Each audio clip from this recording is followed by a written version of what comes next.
बिस्मिल्लाहिर्रहमानिर्रहीम। मैं हूं आपका होस्ट डॉक्टर इमाद रशीद और आप मुझे यूट्यूब चैनल से देख रहे हैं। जो दोस्त ये वीडियो देख रहे हैं उनको मेरे चैनल पे खुशामदीद। आज मैं आपको एक बहुत अहम चीज़ बताऊंगा कि अगर किसी जगह पे कोई बीमारी की आउटब्रेक हो जाए तो फिर आपने उसको कैसे हैंडल करना है। दोस्तों, जो आउटब्रेक होती है ये किसी जरासीम की वजह से होती है और जरासीम को हम 3 कैटेगरीज़ के अंदर डिवाइड करते हैं। नंबर 1 है फंगस, नंबर 2 पे है बैक्टीरिया, नंबर 3 पे है वायरस। ये 3 डिफरेंट कैटेगरीज़ हैं जो कि एक आउटब्रेक का बाइस बनती हैं। इस फॉर्म की हिस्ट्री ये है कि यहाँ पे एक आउटब्रेक आई थी पहले, रेस्पिरेटरी डिस्ट्रेस था और जो डायग्नोज हुआ वो कंटेजियस कैप्राइन प्लूरल निमोनिया था।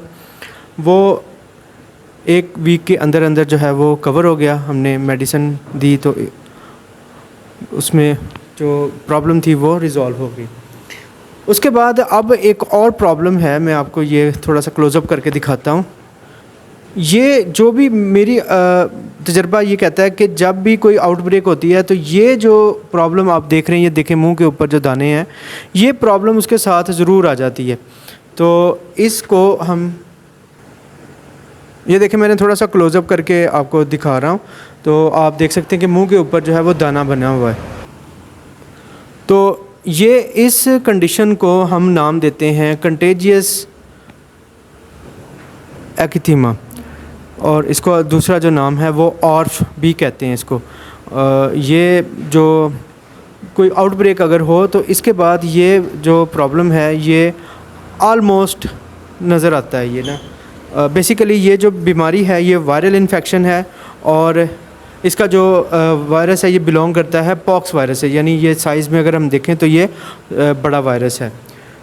तो अब हमने करना क्या है कि जब भी किसी आउटब्रेक को हैंडल करें तो उसमें 3 चीज़ों को मद्देनज़र रखना बहुत ज़्यादा ज़रूरी है। वो 3 चीज़ें कौन सी हैं? एक तो है जरासीम। हमारा जो मेजर फोकस होता है ना वो सिर्फ ये होता है कि गोली टीका कर दें और उससे जो ये जानवर है इनका प्रॉब्लम जो है वो हल हो जाएगा। ऐसा नहीं है।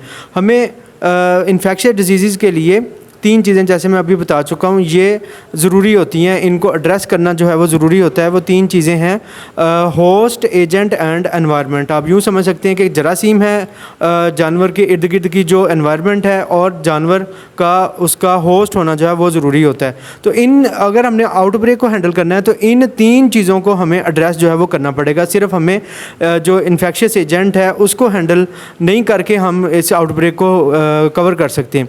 तो इसके सिलसिले में हमें करना क्या पड़ता है, ये पॉइंट्स नोट कर लें कि जो जानवर बीमार हैं उनको आपने सेपरेट कर देना है। बिल्कुल ये पहला असूल है कि वो दूसरे जो हेल्दी एनिमल्स हैं उनके साथ वो ना रहें। दूसरा उसका असूल ये है कि ये नीचे जैसे कि आप देख रहे हैं कि चूना इन्होंने बिखेरा हुआ है, तो ये भी एक तरह का अच्छा डिसइंफेक्टेंट है। मैं आपको बताऊंगा कि अगर किसी जगह पे आउटब्रेक हो तो आप वहाँ पे कोई भी जो रेडीमेड डिसइंफेक्टेंट है वो आप यूज़ कर सकते हैं। लेकिन एक बहुत चीप डिसइंफेक्टेंट मैं आपको बताता हूँ, वो है ब्लीच। आप 20% ब्लीच का सोल्यूशन बना लें पानी के अंदर और वो स्प्रे कर दें। इससे बहुत सारे जो वायरसेस हैं एनिमल से रिलेटेड वो इससे कवर हो जाते हैं।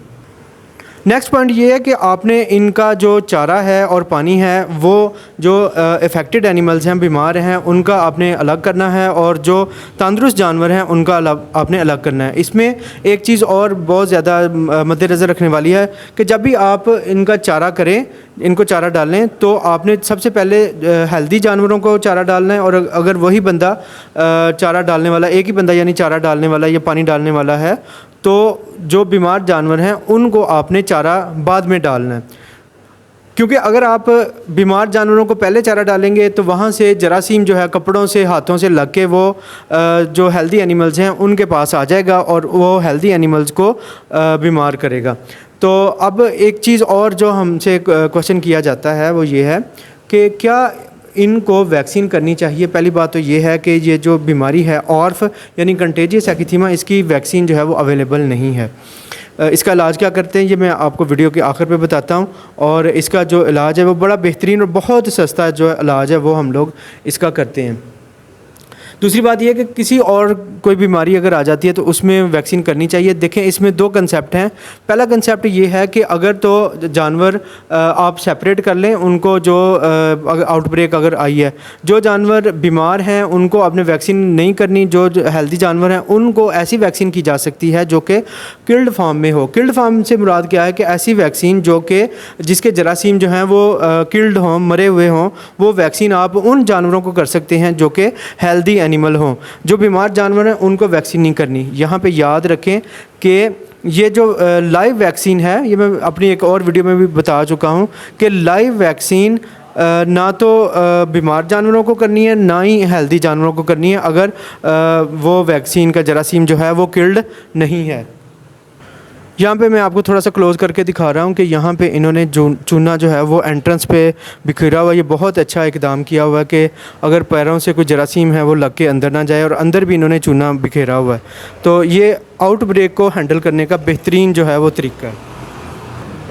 तो यहाँ पे आप देख सकते हैं कि छतरे हैं और छतरों में भी ये कंडीशन जो है वो डेवलप हो गई है। ये आप देख सकते हैं, क्लोज़अप करके मैं दिखाता हूँ। ये देखें, ये इसे कहते हैं कंटेजियस एक्थीमा। लोग इसको बहुत सारे नाम देते हैं कि ये मुंह खुर हो गया और PPR आ गया, लेकिन ये देखें कि इसका जो लीजन है वो बिल्कुल इसके कमिशर के ऊपर है। यहाँ पे आप देख सकते हैं कि जो जहाँ पे लिप्स जो हैं वो मिलते हैं वहाँ पे ये लीजन जो हैं वो मौजूद हैं। तो अब हम बात करते हैं इसकी ट्रीटमेंट की कि हमने ट्रीटमेंट कैसे करना है। पहले मैंने आपको बता दिया कि इसको हैंडल कैसे करते हैं आउटब्रेक को। अब मैं आपको बताता हूं कि जो जानवर बीमार हैं उनको आपने ट्रीटमेंट क्या करना है। तो ट्रीटमेंट इसका ये है कि आपने इनमें ऑटो हीमोथेरेपी करनी है, कर सकते हैं। और दूसरा जो इसका हल है वो है ऑटोजीनस वैक्सीन। ऑटोजीनस वैक्सीन जो है इसके लिए फ़ील्ड में करना थोड़ा सा मुश्किल हो जाता है क्योंकि इसमें हमें लैब की ज़रूरत होती है। तो फील्ड में आप क्या कर सकते हैं, ऑटो हीमोथेरेपी। ऑटो हीमोथेरेपी के नाज़रीन बहुत ही अच्छे रिज़ल्ट्स हैं। करना आपने ये है कि चूँकि ये जानवर मतलब साइज़ में थोड़ा सा छोटा है, तो 5 ml ब्लड आपने लेना है और वेन से आपने ब्लड कलेक्ट करना है। 2.5 ml आपने इसको लगा देना है इंट्रामस्कुलर और 2.5 ml आपने इसको लगा देना है सबकट। तो ये इससे होता क्या, हीमोथेरेपी जो है वो प्रैक्टिकली परफॉर्म करने लगा हूँ। तो करना आपने ये है कि इसमें जुगुलर वेन से ब्लड ले लेना। इतो पकड़ो, इतो फड़ो ना, इतो फड़ो, इतो फड़ो, काबू रखना। हाँ, जुगुलर वेन से ब्लड लेना है। 5 ml ब्लड लूँगा मैं। और वेन को कैसे प्रोमिनेंट करना है इसके लिए मेरी वीडियो मौजूद है, आप चैनल पे जाके देख सकते हैं। अगर आप कहेंगे तो मैं इसका लिंक भी जो है वो शेयर कर दूंगा। ये जुगुलर वेन जो है वो प्रोमिनेंट होगी। इससे मैंने सिंपल एक क्लिक से जो है वो ब्लड ले लिया। 5 ml इसका ब्लड लूँगा मैं जुगुलर से। हिले ना, काबू रखियो।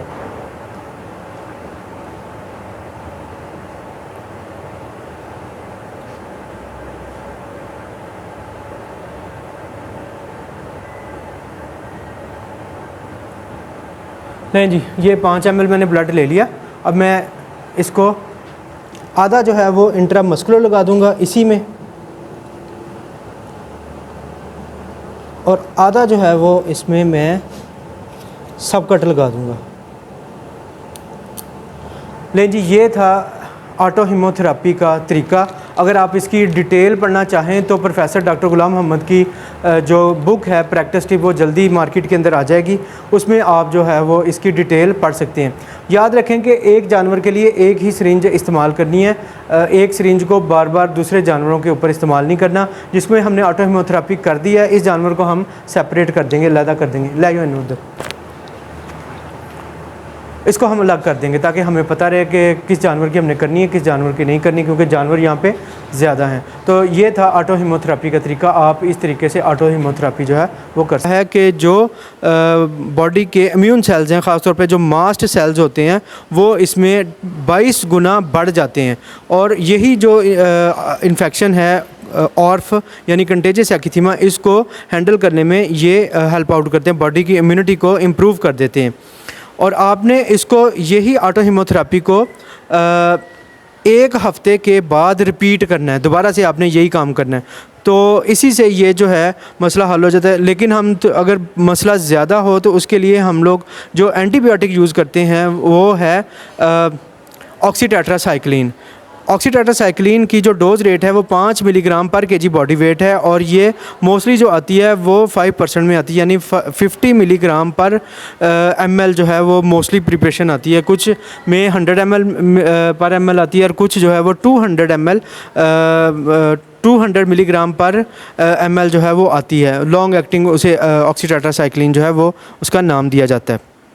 अच्छा नाजरीन, इसके साथ एनिमल को इसमें डेफिनेटली बुखार भी होता है और पेन भी होती है, तो उसके लिए अगर हम इंजेक्टेबल्स ही लगाते रहेंगे तो उसका मसला ये होगा कि जानवर की जो गर्दन है वो सूज जाएगी, क्योंकि हमें कम से कम 5 दिन तक ट्रीटमेंट करना पड़ता है। तो इस सिलसिले में आप एनिमल को ब्रूफन दे सकते हैं। ब्रूफन में 2 चॉइस हैं, या तो आप ब्रूफन का सिरप दे दें। अगर आपने सिरप देना है तो एक एनिमल को आप 10 ml सिरप दे दें, और अगर आपने गोली देनी है तो गोली जो है वो आजकल पाकिस्तान में 200 मिलीग्राम की आती है, तो ये तकरीबन इसकी 600-800 मिलीग्राम जो है वो डोज़ बनती है तकरीबन। तो आप इसमें कोई एक जानवर को जिसका वज़न 40 किलो हो, तकरीबन उसको 3 से 4 गोलियां 200 मिलीग्राम वाली दे सकते हैं। अच्छा, इसके साथ आपने एक काम और करना है, वो है इसकी फर्दर इम्यूनिटी को इम्प्रूव करना। तो उसके लिए जो बेहतरीन इम्यूनोजेनिक सब्सटेंस है वो है विटामिन सी। विटामिन सी जो है ह्यूमन साइड की गोली आती है, उसका नाम है सीकॉन। आप सीकॉन की गोली 2 गोलियां दे सकते हैं एट अ टाइम एक जानवर को जिसका वज़न ये सामने जो देख रहे हैं 35 से 40 किलो हो। और अगर ये आपको अवेलेबल ना हो, ये मार्केट में अक्सर शॉर्ट रहती है, तो फिर आप इसमें जो पोल्ट्री का विटामिन सी आता है वो आप 1 से 2 ग्राम जो है वो इनको पर डे दे सकते हैं। अगर इससे ज़्यादा भी दे दें तो कोई मसला नहीं है। एक चीज़ और वो है जिंक सल्फ़ेट। जिंक सल्फ़ेट नाजरीन, आप अगर लिटरेचर पढ़ के देखें तो उसमें लिटरेचर में लिखा हुआ है कि ये बहुत अच्छा एंटीवायरल भी है। ह्यूमन डॉक्टर्स में क्या करते हैं, बच्चों में अगर डायरिया लग जाए, इज़हाल हो जाए, तो वो जिंक सल्फ़ेट लाजमी लिखते हैं। इसमें जिंक सल्फ़ेट का सिरप आता है जिंक कैट के नाम से, वो आप इनको पिला सकते हैं, या इसके अलावा जिंक सल्फ़ेट का पाउडर मिल जाता है, वो आप इनको दे सकते हैं। तो मैं क्या करता हूँ कि जिंक सल्फ़ेट का पाउडर लेके तो वो इनको साथ में औरली जो है वो इनको खिला देता हूँ। जिंक सल्फ़ेट की जो डोज़ है वो इन एनिमल्स में 500 मिलीग्राम से लेके 1 ग्राम तक आप इनमें दे सकते हैं। जिंक सल्फ़ेट भी सेफ़ है, अगर ज़्यादा भी चला जाएगा तो कोई मसला नहीं, लेकिन ये इम्यूनोजेनिक के तौर पर काम करता है। तो ये था थोड़ा सा कम्प्रीहेंसिव सा इसका ट्रीटमेंट। मुंह के ऊपर अगर आप लीजन्स के ऊपर कोई चीज़ लगाना चाहें तो लगा सकते हैं, वैसे ज़रूरत नहीं है। अगर आप लगाना चाहें तो आप इसमें पॉलीफैक्स जो है वो एक्सटर्नल, चूँकि ये एक्सटर्नल होते हैं तो पॉलीफैक्स इसमें लगा सकते हैं। तो नाजरीन, ये था आज का हमारा टॉपिक कि अगर कोई आउटब्रेक हो जाए तो उसको आपने कैसे हैंडल करना है, और मैंने आपको कंटेजियस एक्जिथीमा का ट्रीटमेंट भी साथ में बताया। मुझे उम्मीद है कि आपको ये वीडियो पसंद आई होगी, और आपको कैसी लगी ये वीडियो कमेंट सेक्शन में ज़रूर बताइए। मिलते हैं किसी और नई वीडियो में, तब तक के लिए अल्लाह हाफ़िज़।